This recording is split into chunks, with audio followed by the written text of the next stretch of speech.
কিরকম 5 পিস থাকে আমি একটু দেখাই আপনাদেরকে। এই যে 2 পিস,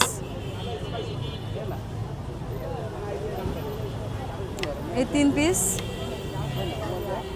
এই ঘিলা 1 পিস,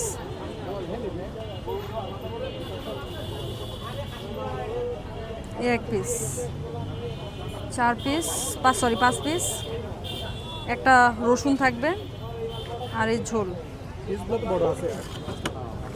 হ্যাঁ আমি পিস ভাবতেছি ছোটো বানায় ফেলবো। আমি সিরিয়াসলি, আপনারা বুঝতেছেন না।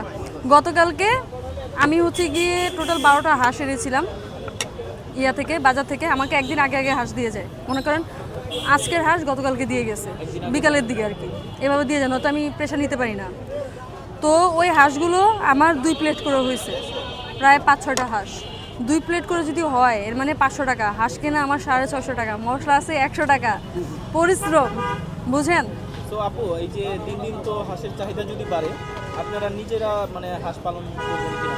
এখন ভাইয়া আমার তো হচ্ছে ওইভাবে প্রিপারেশন নাই, তবে দেখি একটা ভালো ব্যাকআপ রাখতে হবে, কারণ লস দিয়ে হচ্ছে বিজনেস করা যায় না। তো যেহেতু পরিচিতি হয়েছে, রাস্তায় নেমেছি, সবাই জানে ব্যবসা করি, বাট আলটিমেটলি যদি আমার লস হয়ে যায় তো এটা নিজের কাছেই তো খারাপ লাগবে।